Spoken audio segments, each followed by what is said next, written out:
Story 1. Alexandria Township, South Africa. All these shacks are right beside Sandton, which is the most affluent neighborhood in South Africa, if not the entire continent. The people are great. It is just the contrast that affects you. Story 2. I attended a cousin's wedding on a farm in very rural West Virginia. I drove past poverty I would not even think is possible in America. Story 3. Cairo and Giza, Egypt. There are not enough hours in the day for me to express how much I hated it. The summary is that the animal abuse is horrific, the scamming and begging are everywhere, poor children come up to you crying and begging, there is a highway that goes right through apartment buildings, and the smell is horrifying. Story 4. I went to a town in rural Nevada where half the buildings were abandoned, and the only open place was a gas station with a broken coffee machine and dusty hot dogs just spinning forever. Story 5. I have been to Calcutta, India. As you can imagine, it was quite horrible. People were living in extreme poverty, children were begging on the streets, and there was filth and raw sewage everywhere. Story 6. Gary, Indiana. I was taking a trip up Interstate 65, headed for Wisconsin Dells. I wanted to see what the terminus of an interstate looked like, so we stayed on it until it ended in Gary. I had not seen urban decay like that since watching Fat Albert in the 1970s.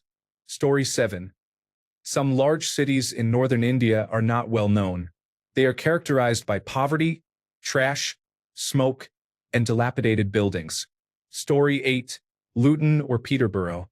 Not as deprived as some other places, but they have an abandon all hope vibe. Small towns with nothing to do, you just get stuck in. Story 9. Reno, Nevada. All the sad stories of Las Vegas without any of the glitz. The closest thing I have seen to human zombies. Edit. Apparently it is a lot nicer now if you avoid the casinos, which is great. Story 10. East St. Louis, Illinois. The social impacts of the 1917 racial massacre and the environmental impacts of nearby false towns like Saugai and Alorton, created to house industrial corporations so they could circumvent pollution protections established by East St. Louis leadership, are evident throughout the area. High birth defect rates, low literacy, inequity in earning potential, and more make it hard to believe that such a city exists in the middle of America. I missed an exit on a 2006 visit to St. Louis and ended up crossing into East St. Louis. I will never forget it. Story 11. Manila in the Philippines. Spent about 18 hours there. It was awful. I hated every second of it. The city was dirty and polluted but still felt barren. Traffic was unreal. You cannot walk anywhere because there are no crosswalks for a quarter mile. Homelessness and poverty were terrible. I saw whole families, including babies, living on the side of the road. There was nowhere to get anything to eat near my hotel. I wandered around for an hour until I eventually found a chain restaurant like Jollibee. The Philippines airport is the worst. Security queues were horrible and slow. People were bypassing the machines and walking through. Philippine Airlines planes were old and did not feel safe. I really disliked Manila. Story 12. Skid Row in Los Angeles was shocking to see, with poverty and drug addiction everywhere.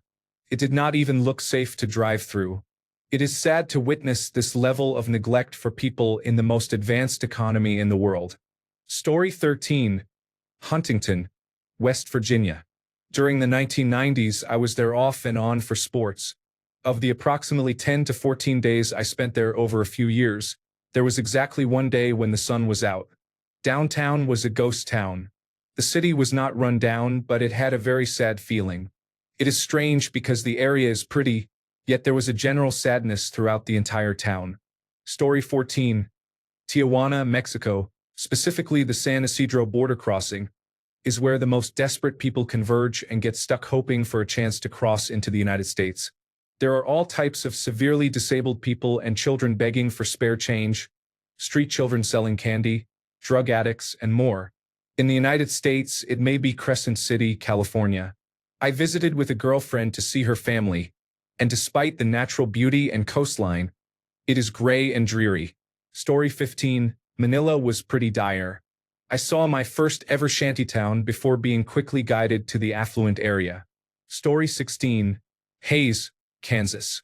Pulled up to an empty gas station with at least 30 pumps.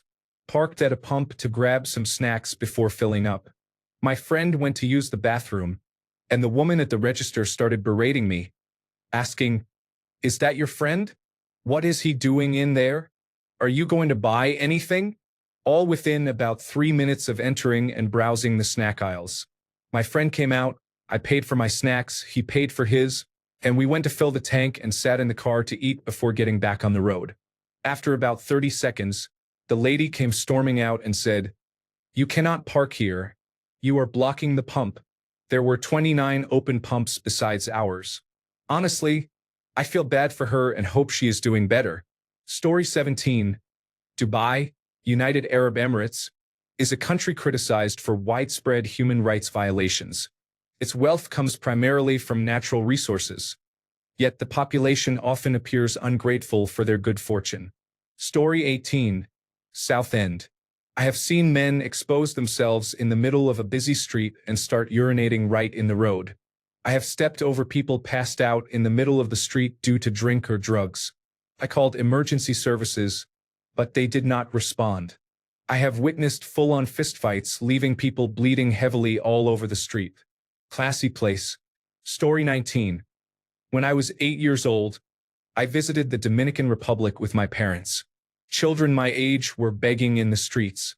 That was 54 years ago. Story 20. Tijuana. Checking into a hotel and seeing 3 clearly American men checking in ahead of you. It is obvious they are sex tourists. The extreme poverty is evident, with a very old man on the street who cannot walk, and nobody even bats an eye. Story 21. Moscow in the 1980s was beautiful, but everyone seemed gloomy and beaten down. The combination of dark humor, sarcasm, and fatalism that people used in their conversations to cope with life became quite depressing after a while. Story 22. Hays, Kansas. We were driving cross-country and needed a place to sleep. Everyone seemed so angry. Had dinner at an international house of pancakes, which shared a parking lot with our hotel, and it was the most miserable energy I have ever felt. Story 23. Niagara Falls. The falls themselves were stunning, but they are surrounded by casinos, inns, and tourist attractions. I expected them to be in the middle of a natural park or something. Story 24. Cape Flats, South Africa. Cape Town is beautiful and vibrant, and the wine country around Paarl, Stellenbosch, and Franschhoek is almost impossibly lovely. In between, there are 20 miles of desperate poverty. This is a large example of a pattern that holds true all over South Africa. Lovely affluent towns situated close to apocalyptic-looking shantytowns. Extreme income inequality is prevalent. Story 25. Wrexham. The people there are unpleasant. We ended up leaving after initially planning to stay the night. As we were leaving, children were throwing stones at us. Story 26. Skegness has seen little real investment for a very long time. The name sounds similar to Skag, and the town is full of holidaymakers who often become intoxicated and get into fights. Weston-super-Mare has a similar atmosphere. It is also a place where many recovering heroin addicts in Britain are sent. There are many visitors from Birmingham on their holidays. It is unclear why they do not continue driving to Cornwall. Story 27. Pine Ridge, South Dakota, experiences extreme poverty and reflects the lasting impact of government actions on the people there. Crime rates are high, and people walk everywhere, creating an uncertain and unsafe environment. Pine Ridge is the main county hub for residents on the reservation, and many who live elsewhere on the reservation avoid going there for these reasons. The rest of the reservation also struggles with extreme poverty, but conditions are not as severe as in Pine Ridge. I have friends who live on the reservation and were kind enough to let me stay with them occasionally. The town where I stayed was quiet, and although they faced challenges, the people were kind and very hospitable despite having little. A nearby resident even had a telescope, and we enjoyed a great view of the stars due to the low light pollution in the area. Such an experience would not be possible in Pine Ridge. Story 28. The most depressing country was probably Cambodia. I was visiting Siem Reap during election season, and there was abject poverty and corruption everywhere. Everyone hated Hun Sen, and 10 years later, he is still in power. The most depressing city is hard to choose. I saw a lot of extreme poverty in Southeast Asian small villages. Belize City also was not great, but honestly, I think it is Dubai.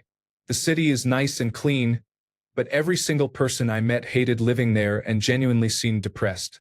Story 29.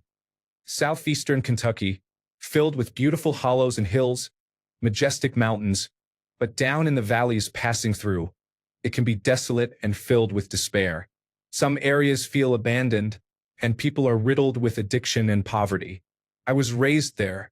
It just feels like a place that progress and time forgot, left behind in ruin. I've traveled all over, but coming home to visit, it's heartbreaking to see the idyllic farming community you grew up in now with abandoned pastures, old junk cars on blocks, farmhouses falling in from abandonment and disrepair, old house trailers with kicked-in doors, and addicts wandering down the still gravel roads looking for something to steal. Not every area is like this. Some towns are better than others. There are picturesque communities with country churches and plowed fields along the way. There is something unsettling seeing the area that you felt so safe and loved and now look like a haunted house. This is no longer the Norman Rockwell painting of Americana that many of us grew up in. Story 30. The Salton Sea area in California felt like something out of Fallout, like the remains of a tourist resort town that died 50 years ago. It has a haunted beauty in a way, but I did not feel good being there. Story 31. The southeastern states of the United States have lovely countryside but many rundown houses and spotless, immaculate churches. People live in absolute poverty, yet the church still demands their tithes. Story 32. Dover, England, and it is not even close. Crack cocaine epidemic, no jobs, urban decay, shops closed and shuttered, only restaurants open, seemingly fish and chips. I stayed at an inn and bar and was offered crack 8 times the one night I stayed there. Just depressing. Edit. Amarillo, Texas is a close second for the same reasons. Story 33. Sarajevo has bullet holes in some of the buildings, and when you drive around, you pass by many cemeteries. Story 34. I have not traveled extensively, but Phoenix, Arizona, is the only city where I have seen needles littered on the sidewalks. Story 35. Port-au-Prince, Haiti. Helped build homes and other projects 10 years ago. Went twice. Insanely profound experience. Wish I could go back, but it is not safe anymore. Poverty beyond imagination, yet many people remain full of joy. Story 36. Jerusalem. Thought it would be safe to go for a walk around the city alone while visiting family. I was extorted for money in a side alley by a guard after asking him for directions. Then I got trapped in a shop and was not allowed to leave without buying something. The shopkeeper sat on a step in front of the door to block me. Not a pleasant experience at all. Story 37. I stayed in Athens, Greece in 2016, right after the economy had collapsed. The level of poverty and crime in the area where I stayed was astonishing. There was a bar on the rooftop of the building, and when you went up there, you could hear gunshots all night long. At one point, a man was snorting something off our windowsill, and the police were across the street pointing and laughing. There were 2 attempted sexual assaults on women in our group. This happened in the middle of a trip from my family's home in Palermo to a friend's place in rural Greece. Both locations were really pleasant, followed by a shocking experience. Story 38. The German Democratic Republic, the former East Germany or German Democratic Republic, the former East Berlin. Not much going on, too many soldiers around, Soviet-style drabness.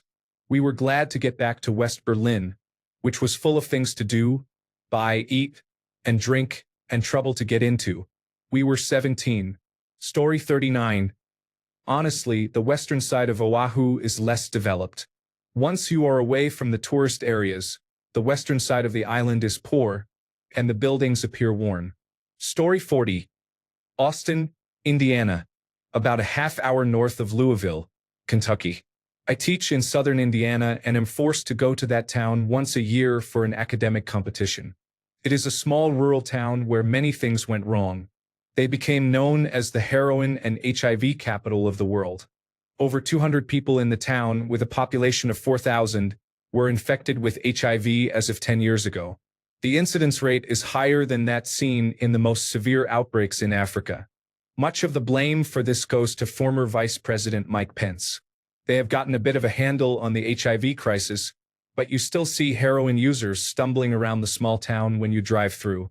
They also got a brand new Dollar General, the biggest store in town, in late 2024, but it lasted only 4 months because a 19-year-old set it on fire after breaking up with his girlfriend.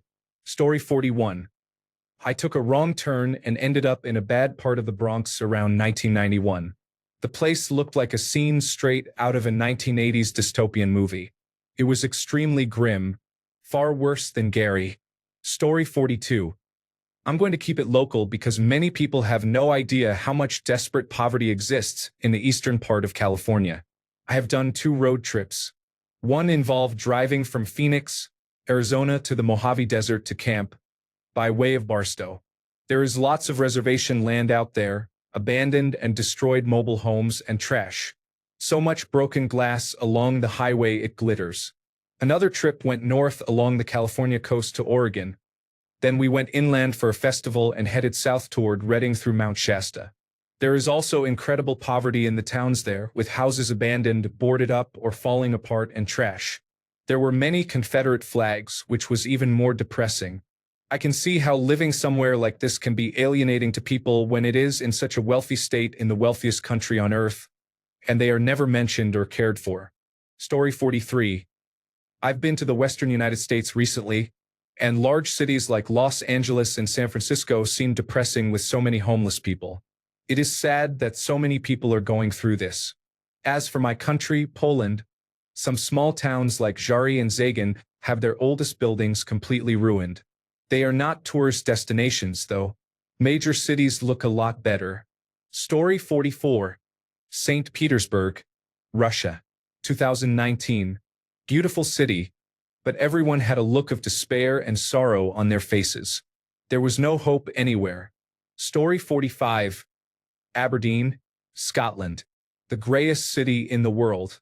Everything is built from grey granite, and it was overcast and drizzling the entire time I was there. I couldn't wait to leave the city. Having said that, Aberdeen had the best bar I have ever visited in the United Kingdom. Rest in peace, illicit still. It was the best dinner I had on that trip. Dunatar Castle was amazing. Also Lubbock, Texas. Story 46. Fort Lauderdale, Guatemala City, or Venezia Porto Marghera, inland Venice. Special mention to Fort Lauderdale for being terrible beyond all reason. Story 47.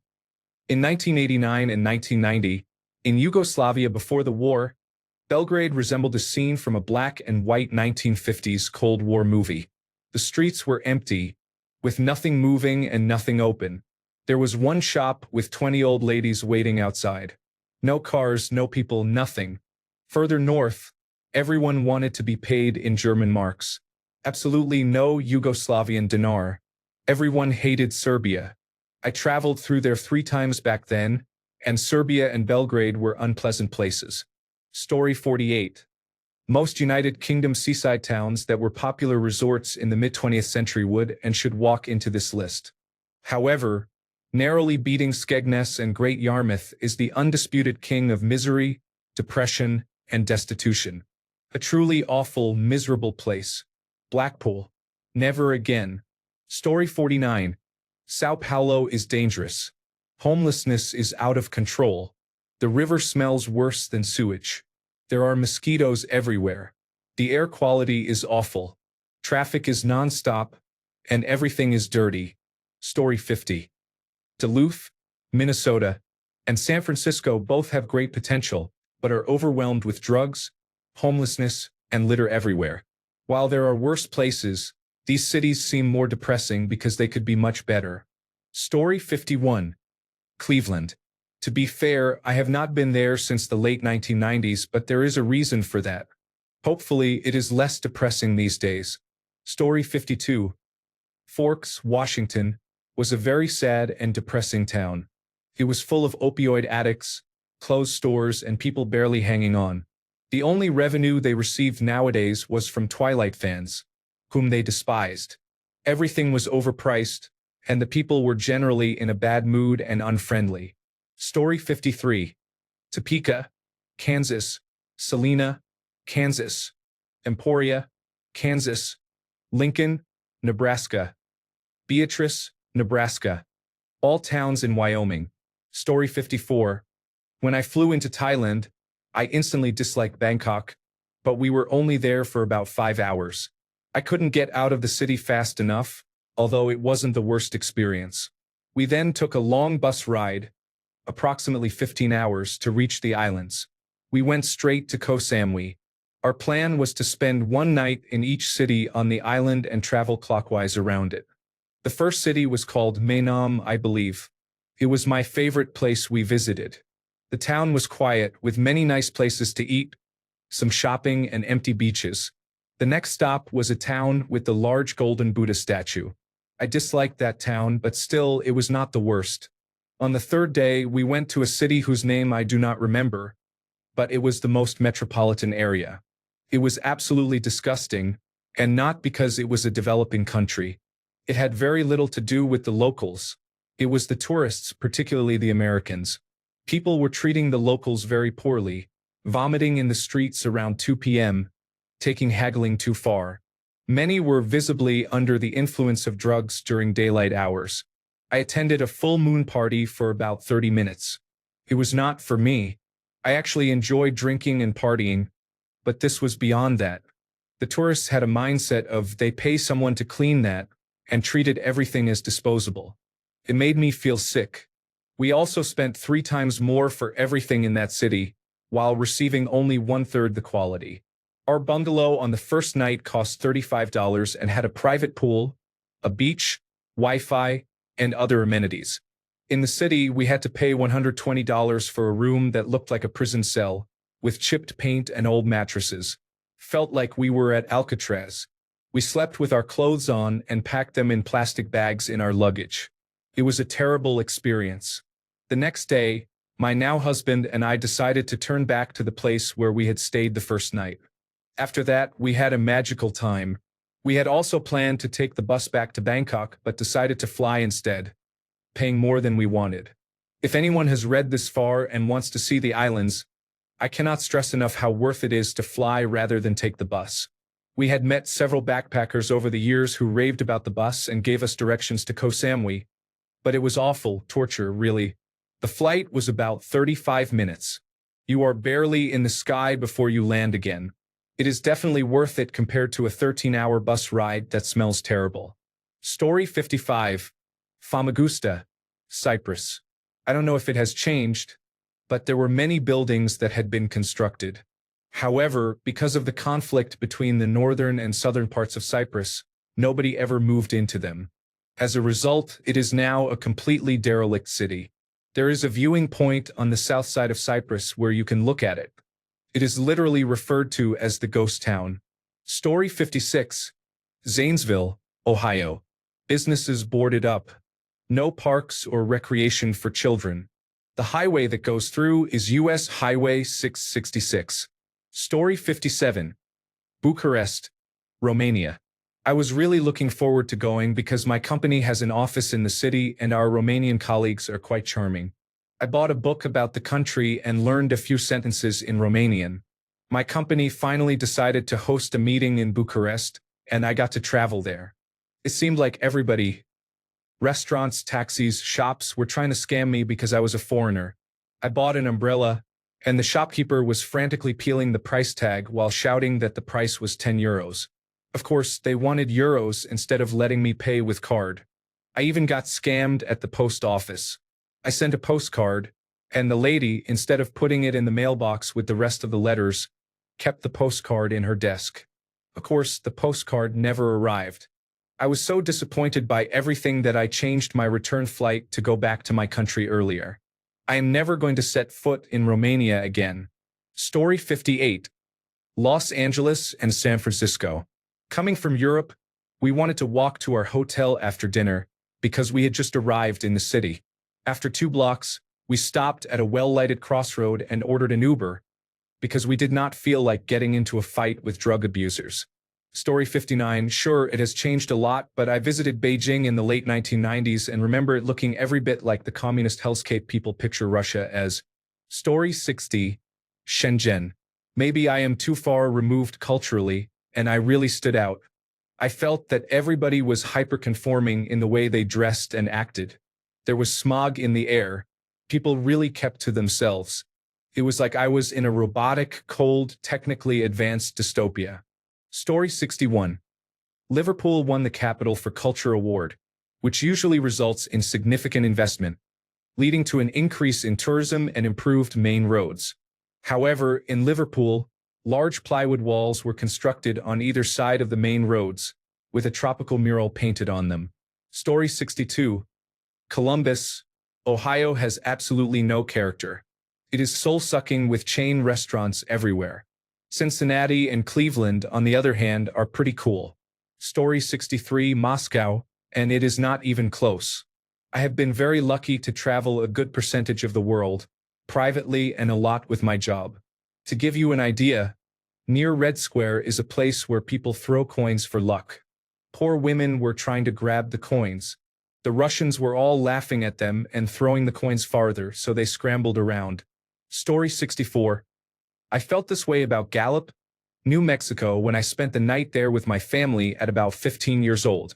However, we did not leave the truck stop and motel area of the town. It may be nice if you venture out a bit. Story 65. I have not been to many places, so my answer is less extreme.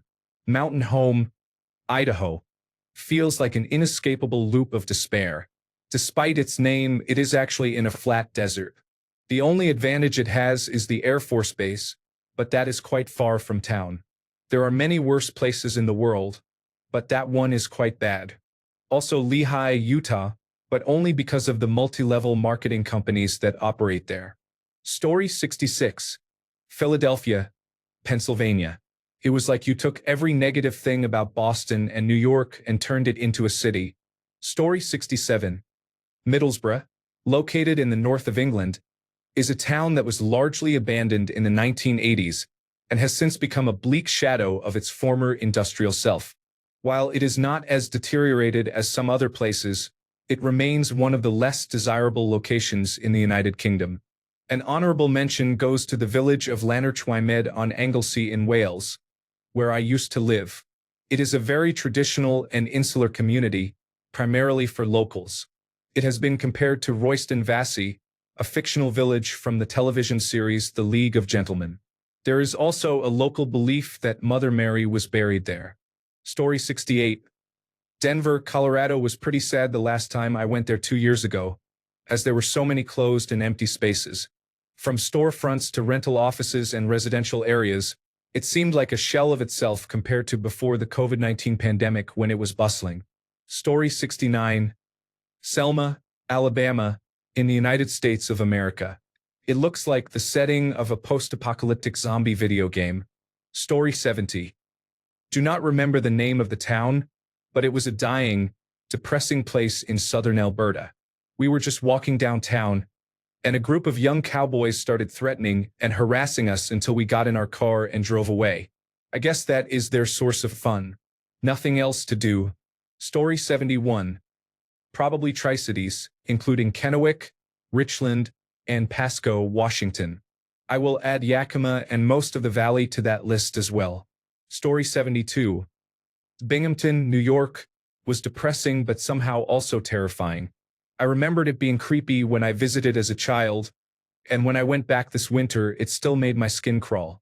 It is the only place I have ever been that did not seem to have a nice area. The whole place was dark, run down, and creepy. I saw someone who was either the first person on tranquilizers I have ever seen in real life or just an older person with bizarrely horrible posture who was somehow stuck in place. The whole time I was there, I had this anxiety that somehow I would get stuck there and would not be able to leave. It was kind of like being in a nightmare. Story 73. I would say this small deteriorated town called Bartlett, Texas, seemed lively at some point in time, but now it is just dead. The small shopping district is a ghost town with nothing but for lease signs all over the place. My girlfriend and I were curious to see one of the houses that was up for sale. The door was wide open, and the second we stepped inside, our senses went off. We felt very dizzy and nauseous and left shortly after. It is just a small town clinging to life by a thread. There is not a Walmart or grocery store in sight, or at least not for another 2 hours away. Story 74. Verkhnedvinsk in Belarus. I am sure it is better now than it was during Soviet times. I am almost 60 and I was about 16 then. I still remember the aftertaste of eating soup in some cafeteria. It was so bad. Dirt and puddles. It left an awful impression on me for life. Story 75. Bakersfield, California. All I saw were cockroaches, every species of cockroach all in one place. I will never forget pulling into a motel parking lot at night, hearing the crackle of what I thought was gravel under the tires, and getting out to see the pavement covered in cockroaches. Before that, I had tried to stay at a campsite about a mile away, which was covered in just as many cockroaches. Story 76. Manchester, England. Just awful. There is not much for a tourist and little recreation. The locals were not welcoming or friendly. Rather, they had a condescending, snooty with us or leave vibe. The local accent cuts right through you. The place was filthy and falling apart, with classic grimy red brick architecture and old mills. It had the worst rush hour traffic I have ever seen in the UK, even worse than London. Property prices are also rising rapidly, and the city seems to be developing all of London's problems and costs without any of its benefits.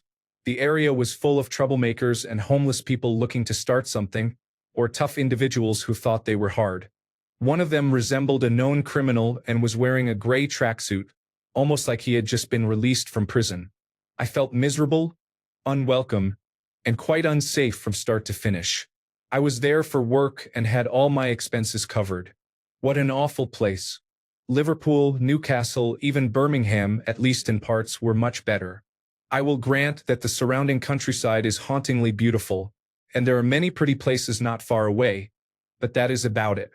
Thanks a bunch for sticking around till the end of the video. Remember to subscribe, and until next time, stay awesome and goodbye.